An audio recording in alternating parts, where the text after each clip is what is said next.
Good morning. Did you wake up at 4 o'clock this morning? I gave you a couple hours to maybe sleep in if you needed to, but here we are ready to hit the ground running for day 15, which will be tomorrow, Friday. Today's day 14. I asked you to try and get up earlier. Then, what did you do with the time that you had when you got up earlier? I'm going to assume that you gave it your best shot and you woke up. And today we're going to talk about how to predict your future. And but before we do that, let's review really quickly, and then I get to go teach again this morning, which is awesome. Over the last 15 days, what I've asked you to do so far and put into your daily routine, not just once, but as many times as you can. One, show gratitude in the morning. I know that you're doing that. Number two, change somebody's day when you're out and about and you're walking through life. Smile, help somebody out, whatever it is that changes their day for the better. Start a new habit. It's easier to create a new habit sometimes than it is to get rid of an old habit, so you can replace habits that way. Now, when you do that, the addiction idea of replacing a habit with another habit can be not as productive as you think, but if you look at it in a general sense of, we can go over this further, but producing a new behavior, a new habit is a little more benefit, especially if it's a beneficial habit, better for you than continuing the old habit.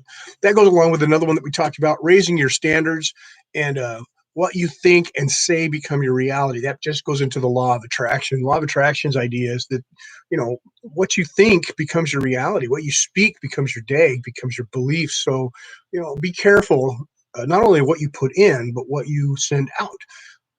On the subject of putting things in, we talked about killing ants, which are automatic negative thoughts. Now, if you think of the analogy, and I know if you're an ant lover, you probably don't like me for saying this, but when you get ants in your house, if you see one or two or 12, you take care of them right away, or pretty soon you got 10, 15, 20, 30, 40 of them in there, and you know how it works. The same thing with negative thoughts in your mind, and they're automatic. We can go over this in another video too, that, we are hardwired as humans to look for potential negative action, actions or things that could take place. That's what keeps us alive. We are programmed to, seek out potential danger to avoid it. That's just how we're wired. So how do you change that? Well, you don't change it, but you use it to your benefit, and you don't focus on it. Being anxious or worried about something that's not happened yet is a waste of time, but being able to recognize the potential gives you the opportunity to redirect. So those are things that you can use, and make sure you weed your garden and kill your automatic negative thoughts.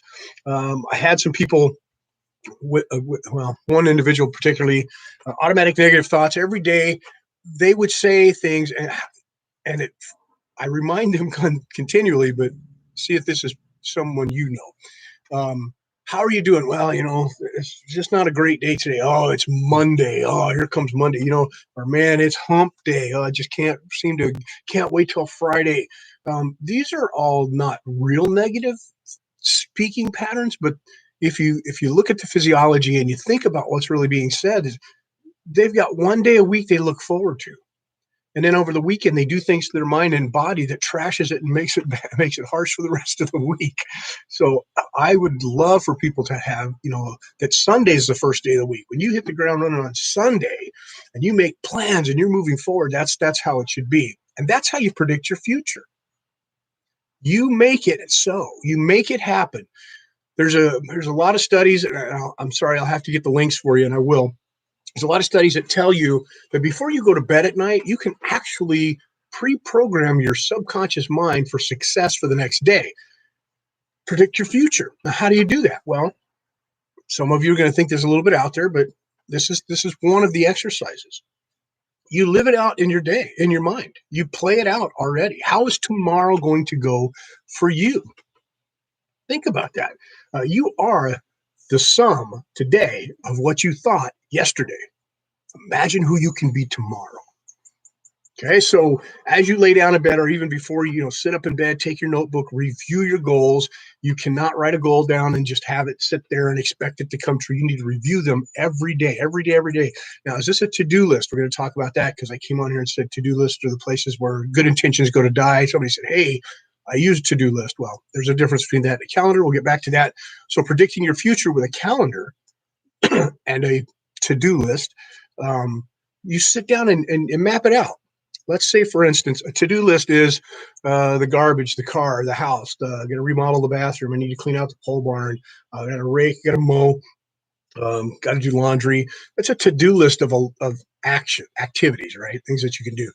Well, the calendar is more like, okay, between the hours of 4 o'clock and 5 o'clock, that's me time. And then you put in there what you're doing, not what you should be doing. You don't should all over yourself. Predicting your future, you set it up and you live it in your mind the night before, and it's going to happen successfully.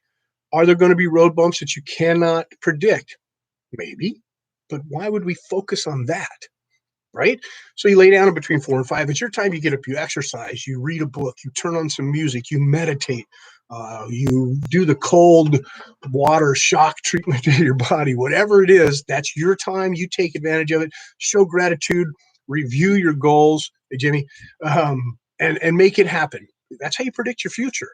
The next hour or so, you get 6, and this is how you use a calendar, not a to-do list. So between 5 and 6 o'clock, what are you doing? And you write down, 6 and 7, and you got your first meeting of the day. Today I got my first student at 7:30. So at 7:30, I know already what that lesson is going to look like.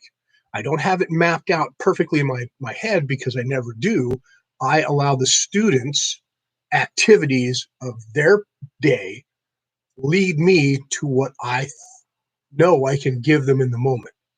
So I have a plan for them, and I know what successful things I want them to achieve during their lesson and what message I want them to have at the end of the lesson. And then during the lesson, it's a flow between what their future compelling looks like and my future for them compelled looks like. So I've got that planned out. And then the next lesson, and the next lesson, and the next lesson, and the next lesson. Then after that, my to-do list may have a couple of things on it that are activities, but they're scheduled. I know where the bank is. I know where I'm going. I know I'm going shopping. I know exactly what's taking place. I know what I'm doing for my business, my accounting, my advertising, my videos. Everything is mapped out. That's my day. Is there going to be things that happen that are not on my calendar? Maybe. But again, I have a saying on my door. I write one up there every week. This one says, say no to everything that takes you away from your ultimate goal. It's a little harsh, it's a little strict, but think about that. As I move through my day, if I get interrupted, I have the ability to say no. I do. And I don't have to be mean about it. Mr. Adkins, can I have a couple minutes of your time? Sorry, I don't have a couple minutes today. Can we talk tomorrow? And Mr. Adkins, I'm sorry I missed our phone call for lessons today. I know we had it scheduled. Can I call you another time? No, that was your time. I'm sorry. You need to make that happen. If you have a flexibility in your schedule and you have some extra time, you're more than welcome to do that if that's part of your goal. Predict your future. How do you do it? The night before, the day before, the week before, the month before, sit down and work with a calendar. Then play it out in your head. I'll leave you with this thought, this story. I've told this before, and remember, it's just a story, okay? So I'm walking down the street, and I just come back from the future. Got out of my time machine. I'm walking down the street, and this lady, she comes up to me and she says, "Did you just get out of a time machine?" I said, "Yes, ma'am." She said, "Did you just come back from the future?" "Yes, ma'am." "Well, what's it like in the future?" I said, "Well, what was last year like for you?" "Oh, it was terrible. People hated each other, and there were division, and people were yelling, and there was riots, and just strife and struggles and blah blah blah. And this person, that day, I hate this and I hate that." And she looks at me and I say, "Well, that's pretty much what the future looks like." "Oh, I knew it." And she walks away. I keep walking a couple steps, and a gentleman comes up and he goes, "I'm sorry, I didn't hear everything, but did you say you just got back from the future?" I said, "Yes, sir, I did." He goes, "Well, what's it like in the future?" And I said, "Well, what was last year like for you? What was this last year like for you?" And he said, "You know what? There were some struggles, but people stepped up to the plate and they loved each other and they were helping each other. And in my life, my neighbors were doing this, and the people in my community were giving and helping people here, and we were doing the best we can, and we're all set to rise back up and be loving." And I said, "Well, that's pretty much what your future is going to look like. Think about it. Predict your future." And on that note, I'm out of here. Jimmy, I hope you have a great day, buddy. Check out that stock that I sent you. And I love you. I love you guys too. And I guess we're good, right? On your mark. I'll see you. Sorry. Friday, tomorrow. Excuse me. That's your homework. Before you go to bed tonight and wake up at 4 a.m. tomorrow, I want you to plan your day and live it in your head. You wouldn't go into a job interview not knowing what to expect. You wouldn't go into a debate not knowing what to expect. You wouldn't go into a self-defense situation not knowing what to expect. So plan your day just like you plan everything else. And on your mark, get set, grow. Talk to you later.